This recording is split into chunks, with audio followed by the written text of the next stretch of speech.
Many people in America believe water is endless.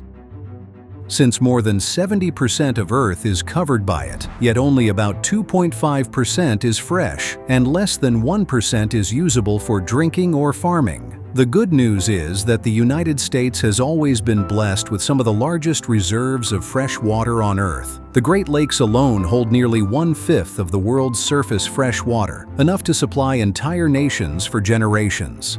The Southwest carried its own share of pride. Here, engineers built massive dams, creating Lake Mead and Lake Powell, the twin giants of the desert. The Colorado River, cutting through canyons and deserts, became a miracle of control and supply. Its waters turned Phoenix into a metropolis and allowed Las Vegas to rise from empty sand.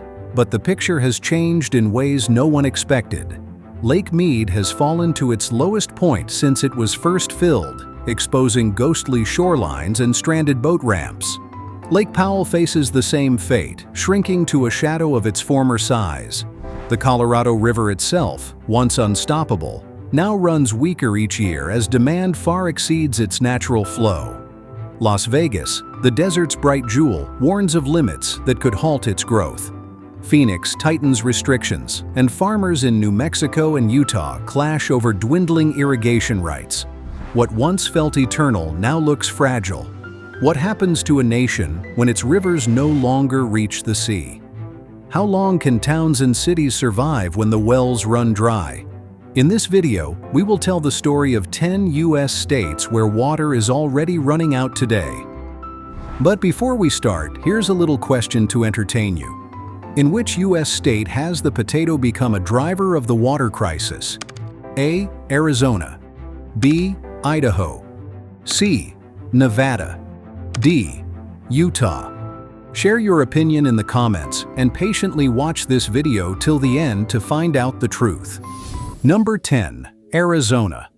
This is Phoenix, Arizona. From above it looks endless, a glittering city that stretches across the desert. It is one of the fastest-growing metro areas in the United States, welcoming thousands of new residents every month. But Phoenix is only the beginning of Arizona's water story. The entire state stands at the center of America's water crisis.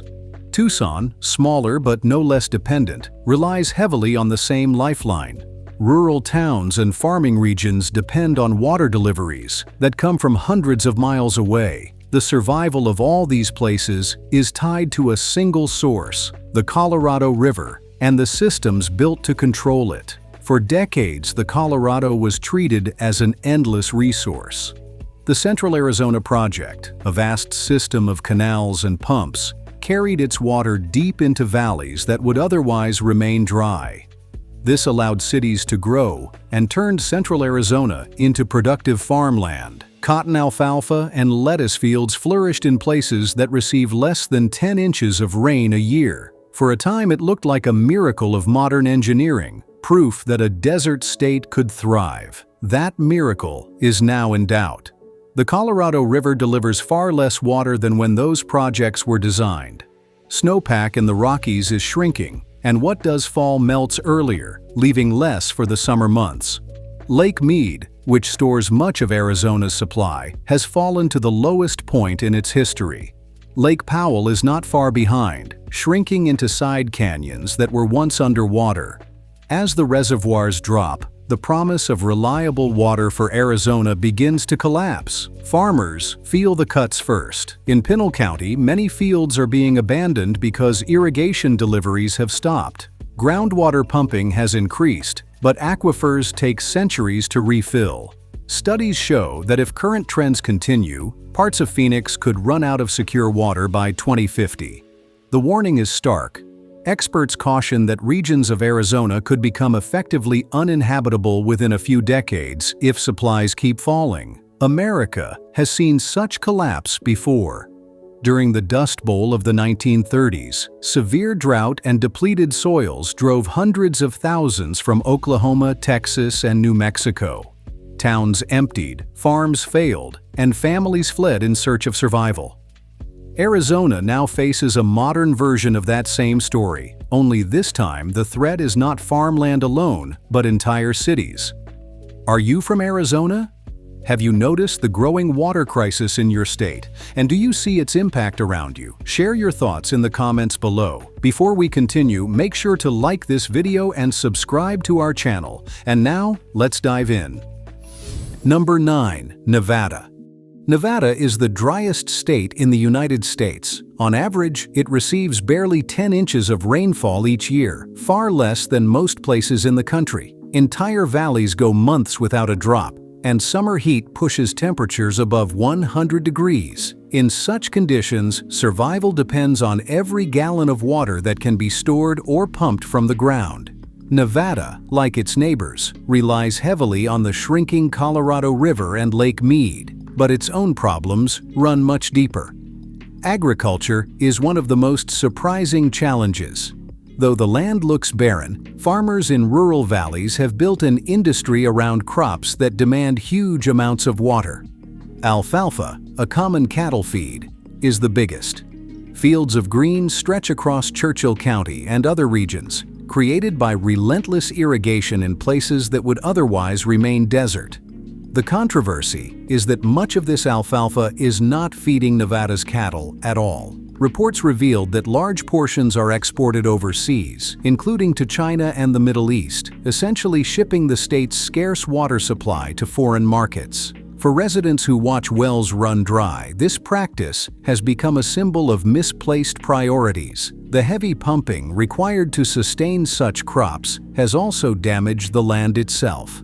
In valleys across central and southern Nevada, groundwater levels have dropped so far that the ground above has started to sink. This subsidence cracks roads, warps irrigation canals, and damages pipelines. Once aquifers collapse under their own weight, they cannot refill, meaning this damage is permanent. In some rural areas, families already live with the consequences, relying on water trucked in at high cost because their wells no longer produce. Urban centers face their own strain. Las Vegas dominates the headlines because of its size and reliance on Lake Mead, but the North tells another story. Reno and surrounding towns depend on the Truckee River and local reservoirs that are shrinking under long drought cycles. Population growth adds to the stress as more residents compete for limited supplies.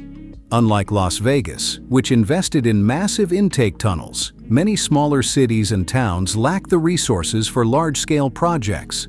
Their future rests on rainfall patterns that are becoming less dependable each year. Scientists warn that if groundwater pumping continues at the current pace, parts of Nevada could face permanent water loss within the next 2 to 3 decades. By the 2050s, entire rural communities may find it impossible to sustain farms or even daily life without imported water.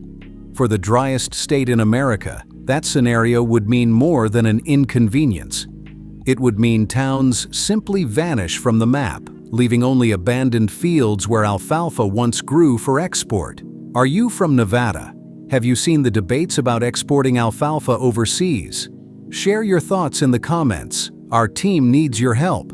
Subscribe to our channel to help more people learn the truth about current events. And now, we move on. Number 8. California. California is the most powerful state in the Southwest water wars. With nearly 40 million residents and the largest farm economy in the nation, its thirst for water dwarfs that of its neighbors. For a century, the Colorado River Compact has guaranteed California a huge share of the river, more than any other state. That deal was written in an era when the river ran stronger, and for decades, California enjoyed an advantage that seemed permanent. Today, as the river shrinks, 6 other states accuse California of refusing to cut back and living as though nothing has changed. The dispute is simple, but bitter. Arizona, Nevada, Colorado, Utah, New Mexico, and Wyoming all agreed to share the pain of reduced flows. California, however, insisted that its legal rights protect its full allocation. Officials in Los Angeles and the Imperial Valley argue that the state built its economy on those promises, and they will not surrender them. The result is a standoff that threatens to drag the entire Colorado River system into crisis. Where does all this water go? Much of it flows into the Central Valley, the vast farmland that produces a third of America's vegetables and two-thirds of its fruits and nuts. Almonds are the most controversial crop. These orchards drink billions of gallons every year, and more than 80% of the harvest is exported overseas to markets in Europe and China. For many, this looks like California is shipping the Southwest's water to feed foreign demand, while local communities struggle to keep taps running. Cities consume their share as well. Los Angeles, San Diego, and sprawling suburbs depend on imported water for nearly everything. Without it, these coastal metros would collapse. Some hope that desalination could offer an escape. California operates the largest desalination plant in the United States at Carlsbad, near San Diego. It produces 50 million gallons of fresh water a day, but that covers only about 10% of regional demand. Expanding desalination has proven difficult. A massive project at Huntington Beach was blocked over environmental concerns, and others face the same resistance. Critics argue that instead of leading in new technology, California has clung to old rights and old habits. Scientists warn that if consumption continues unchecked, California's share of the Colorado River could destabilize the entire system within the next 2 decades. By the 2040s, the combination of population growth, shrinking reservoirs, and water-intensive exports could make large parts of Southern California face rolling shortages. The state that once set the standard for growth and abundance may find itself remembered for draining the river that kept the West alive. Should California give up part of its water rights to protect the river? Share your thoughts in the comments. Now please take a moment to hit that like button. It's a small action, but it helps YouTube's algorithm promote our videos to a wider audience. Number 7. New Mexico. The Rio Grande has always been the lifeline of New Mexico, flowing from the Rocky Mountains through Albuquerque and down toward the border with Texas. It carved out valleys where communities and farms could survive. For centuries, the river seemed like a constant presence in an arid land. Yet in recent years, sections of the Rio Grande have dried up completely, including stretches near Albuquerque itself. In the summer of 2022, miles of riverbed lay exposed, an image many believed they would never see.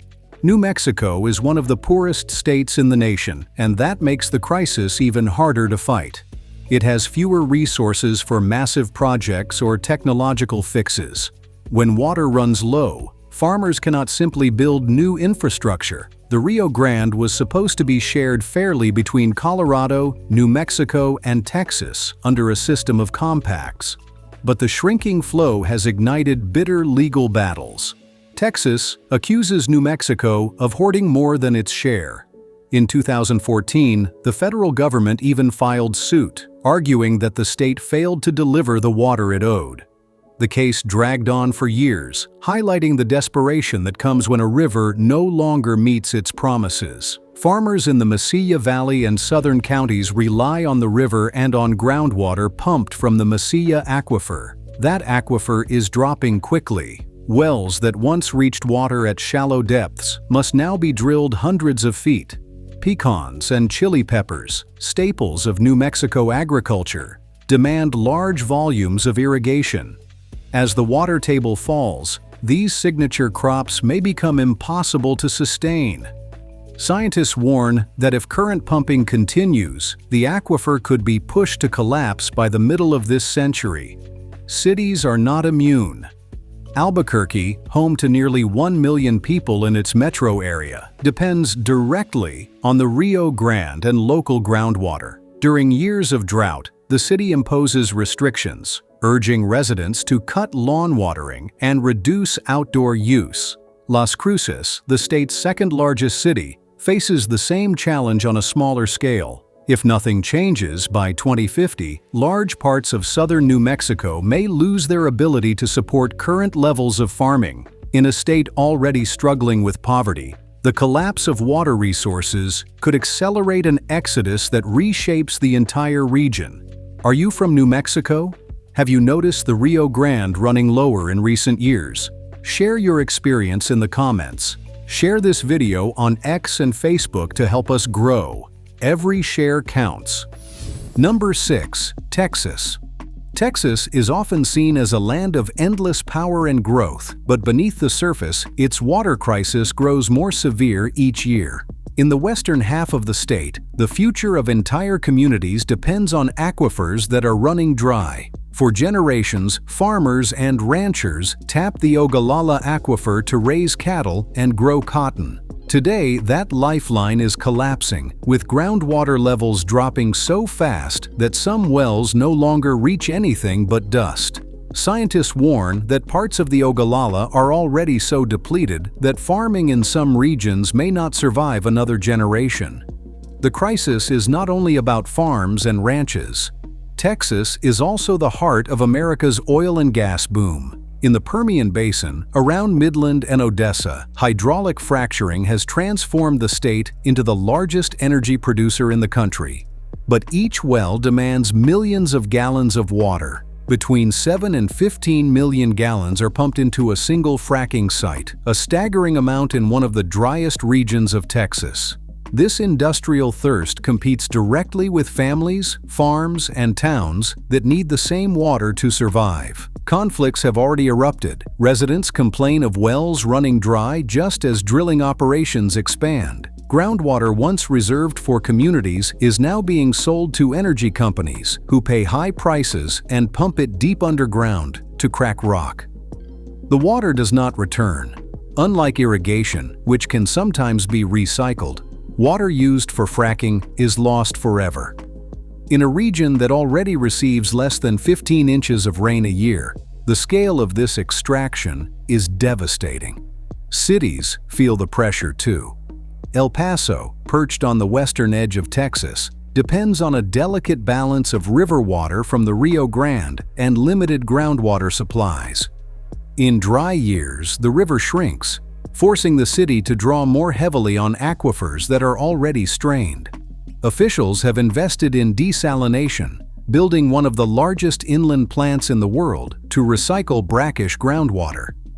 Yet even with this innovation, leaders admit the city could face hard limits within the lifetime of today's residents. The problem spreads far beyond El Paso. In some counties, officials predict that without drastic changes, agriculture could collapse entirely. For Texas, a state that built its pride on wide-open land and endless opportunity, the idea of abandoned farms is a direct blow to its image. Are you from Texas? Have you seen the impact of fracking or falling aquifers in your community? Share your thoughts in the comments. Number 5. Utah. The Great Salt Lake was once a symbol of Utah, a vast inland sea that drew visitors, supported industry, and provided habitat for millions of birds. Families boated along its shores, industries harvested its minerals, and from the air, its shimmering surface seemed eternal. Today, it has become a shadow of itself. The lake has lost more than 60% of its water, exposing wide stretches of cracked salt flats. Winds now carry toxic dust laced with arsenic and heavy metals into nearby communities, threatening the health of millions who live along the Wasatch Front. What was once a source of pride is turning into a public health disaster. But this is not the whole story. Utah's water crisis reaches far beyond the Great Salt Lake. The state is one of the fastest growing in the country, with its population more than doubling since the 1980s. Most people live in the Wasatch Front corridor, where Salt Lake City, Provo, and Ogden stretch along the base of the mountains. Every new subdivision, lawn, and business increases demand on water systems that are already stretched to the limit. Farming takes the largest share of Utah's water. More than 70% of the state's supply is devoted to agriculture, much of it for alfalfa and hay. These crops consume enormous amounts of irrigation in a climate that offers little natural rainfall. A large share of the harvest does not even stay in Utah. Shipments of alfalfa are exported overseas, with buyers in China, Japan, and the Middle East paying high prices for animal feed grown with Utah's scarce water. Critics argue that this is nothing less than trading the state's future for quick profit, exchanging water for cash. The mountains that once guaranteed water no longer offer certainty. Snowpack in the Wasatch and winter ranges is melting earlier and disappearing faster than in the past. That means less runoff in the summer when cities and farms need it most. Streams that used to flow strongly into reservoirs and rivers now run weak or dry during peak demand. Underground reserves are also under strain. Aquifers in parts of Utah are falling as pumping outpaces recharge. In some towns, wells must be drilled deeper each decade, driving up costs and raising fears of permanent depletion. Once underground basins collapse, they cannot be restored. Are you from Utah? Have you noticed stricter water rules in your state? Share your experience in the comments. Number 4. Colorado. Colorado is the birthplace of the Colorado River, the single most important waterway in the American West. From the peaks of the Rocky Mountains, snowpack melts each spring and begins a journey that supports more than 40 million people across 7 states. For generations, this high country was treated like a natural bank, storing water and ice and releasing it in steady flows through the summer. But that bank is shrinking. In past decades, mountain streams poured strongly into reservoirs well into July. Today, many flows weaken by June, just as farms and cities reach their highest demand. The timing gap leaves less water when it is needed most.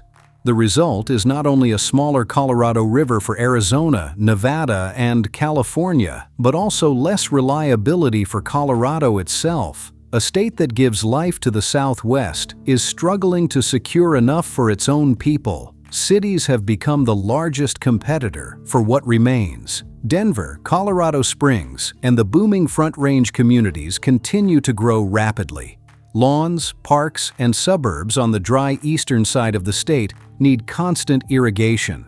To meet those needs, Colorado has built trans-mountain diversions, projects that physically move water from the western slopes across the Continental Divide. This leaves western rivers and streams diminished, fueling resentment among those who see their local supply drained to green, distant lawns. Agriculture adds another layer of conflict. Eastern Colorado relies on the same river systems and groundwater to raise cattle and grow crops like corn and wheat. Farmers argue they cannot survive with less, even as cities push for more. In many parts of the plains, wells also draw from the Ogallala Aquifer, the same underground reserve that stretches into Texas and Kansas. It too is falling, a reminder that Colorado's water problems are tied to the broader crisis of the Great Plains. For communities on the western slope, the sense of unfairness is acute. Rivers that once ran strong through canyons now dwindle, while water is piped under mountains to serve Denver's growing suburbs. This practice has kept the state's population centers alive, but it deepens divides within Colorado itself. Residents of the West see themselves sacrificed so the East can thrive. It is a conflict that shows water scarcity is not only about state versus state, but neighbor against neighbor. The irony is striking. Colorado provides the headwaters of the river that built the modern Southwest, yet the state itself lives on the edge of shortage. A river born in its mountains no longer guarantees security at home, let alone abundance for those downstream. As flows weaken and demands rise, Colorado embodies the truth that even the source of water cannot escape a crisis. Are you from Colorado? Do you think the state should hold back more water for its own people or continue sharing with the rest of the Southwest even as shortages deepen? Share your opinion in the comments. Number 3. Oregon. When most people imagine Oregon, they picture endless rain, evergreen forests, and a lush coastline. But beyond the Cascade Mountains lies a very different reality. Eastern Oregon is dry country, with high deserts and open plains where every gallon of water matters. Here, scarcity has become the defining struggle, and the battles over rivers and aquifers reveal just how fragile even a rainy state can be. The Klamath Basin is one of the most contested areas. For decades, farmers have depended on irrigation canals fed by the Klamath River to grow potatoes, hay, and wheat. But those same waters are needed by tribal nations and by endangered fish species that require healthy river flows. In 2001, the conflict boiled over when federal authorities shut off water deliveries to protect fish. Farmers staged protests, breaking locks on irrigation gates in open defiance. That moment showed the world that in Oregon, there is no longer enough water to satisfy everyone. Bend, Redmond, and other fast-growing cities in central Oregon add to the tension. Their booming populations demand more water for homes, parks, and businesses. Officials have already imposed restrictions during dry years, warning that growth may soon outpace supply. Residents are discovering what farmers have long known. Water in eastern Oregon is finite, and every new user means someone else must go without. Agriculture consumes the majority of water in Oregon, as it does across the West. More than 70% of available supply is directed to farms and ranches. Those fields produce potatoes, onions, wheat, and beef that fill grocery stores across the nation. Cutting irrigation does not simply save rivers, it reduces food on the shelves. And when food becomes scarcer, prices rise for everyone. This is the paradox of farming in dry states. The same people blamed for taking too much water are the ones growing the food that keeps cities fed. The debate grows sharper when exports enter the picture. Some of Oregon's hay and alfalfa is shipped overseas. For critics, this looks like trading a scarce resource for cash. For farmers, it is simply survival in a tough economy. The conflict shows how water is both a local lifeline and a global commodity, with every drop carrying a price. Underground reserves are also shrinking. In Harney County and other rural areas, wells must be drilled deeper every decade. Officials have even declared moratoriums on new groundwater rights, fearing the aquifers may collapse. Are you from Oregon? Do you think farming in dry regions should be restricted to protect rivers, even if it means higher food prices, or should agriculture always come first? Share your thoughts in the comments. Number 2. Washington. High in the mountains, where snowfields shimmer under the sun and silence hangs over endless ridges, rivers are born. Streams trickle from glaciers and meadows, gathering strength as they descend. From these peaks in Wyoming begins the Colorado River system, water that will one day support tens of millions of people hundreds of miles away. To stand here is to believe in permanence, in a world where the cold peaks will always deliver abundance. Yet that sense of permanence is slipping away. Snow does not last as long as it once did. In many years, it melts earlier, sending spring torrents into streams that dry before the height of summer. What once felt like a steady bank account of water has become a gamble, with flows that no longer match the timing of demand. As the streams weaken, the reservoirs they feed cannot keep up. The change is quiet, seen not in dramatic floods or disasters, but in the slow retreat of snow and the lengthening shadows on dry riverbeds. Wyoming's role is far larger than its size suggests. With fewer than 1 million people, the state holds the headwaters that sustain Arizona, Nevada, Utah, and California. The Green River rising in Wyoming's mountains is the most important tributary of the Colorado River. How much water flows from this land helps decide whether reservoirs like Lake Mead and Lake Powell survive or collapse. Downstream states watch Wyoming closely, knowing that even small shifts upstream can ripple into crises far away. Inside the state, pressure is building as well. Cheyenne, Casper, and other growing communities depend on rivers and reservoirs that are now less predictable. During dry summers, limits on watering are already imposed, and leaders discuss how to balance local needs with obligations to send water downstream. Each new diversion or reservoir project is met with protests from neighboring states, which fear Wyoming may try to hold back more for itself. The legal battles echo through the region, a reminder that scarcity breeds conflict even among the smallest players. Unlike Arizona or California, Wyoming is not covered in endless farms or sprawling suburbs. Its water use is lighter, but its importance comes from geography, not consumption. To the south and west, cities built in deserts live or die by the snow that falls here. If these mountains fail to deliver, no amount of conservation downstream will be enough. Wyoming stands as a quiet gatekeeper, holding in its high valleys the future of the entire Southwest. The paradox is sharp. A state that few think about in national debates may prove decisive in shaping the fate of the West. If Wyoming cannot protect its headwaters, the shortages elsewhere will only deepen. For the rest of the country, the lesson is simple. Even the most distant streams matter, because from them flows the survival of millions. Are you from Wyoming? Do you think the state should hold back more water for its own towns and reservoirs, or continue releasing it downstream, even as shortages grow worse? Share your thoughts in the comments. Now it's time to find out the correct answer to the quiz. In which U.S. state has the potato become a driver of the water crisis? A. Arizona. B. Idaho. C. Nevada. D. Utah. The correct answer is B. Idaho. Number 1. Idaho. Say Idaho and most people immediately think of potatoes. The joke is that the state has more spuds than people, and in some ways that is not far from the truth. Idaho proudly grows nearly a third of all the potatoes in the United States, and the sight of green fields rolling across the Snake River Plain has become its calling card.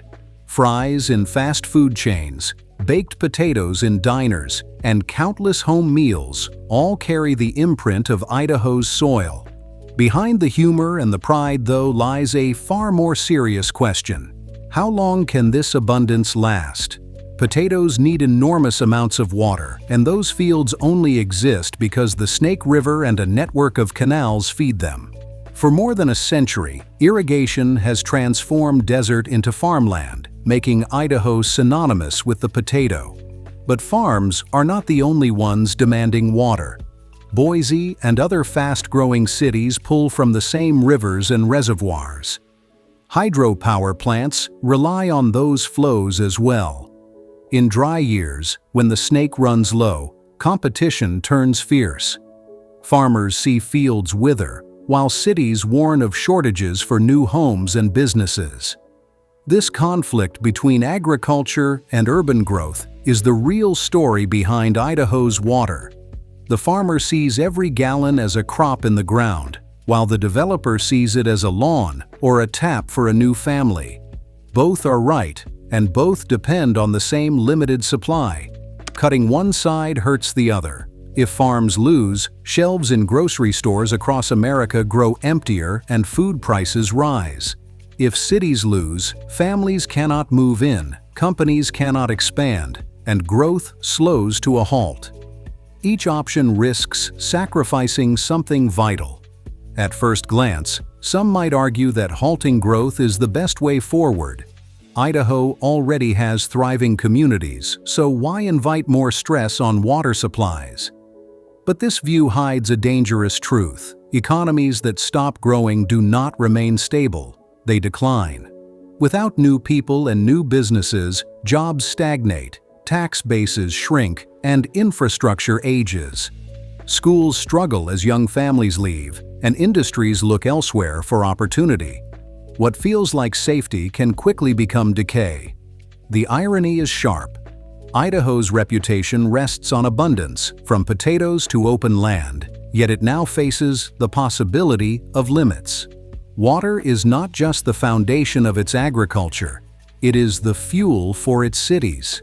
Each drop diverted is a decision about whether the state will keep expanding or turn inward and risk stagnation. The future may depend less on how many potatoes Idaho grows and more on how it balances the competing needs of farms and booming suburbs. Are you from Idaho? Do you think the state should keep pouring water into fields to feed the nation? Or should it slow down farming to support the rapid growth of its cities? Share your thoughts in the comments. Thank you for exploring the hidden corners of the USA with us. Click on the video you see on the screen to check out other hidden discoveries on our channel.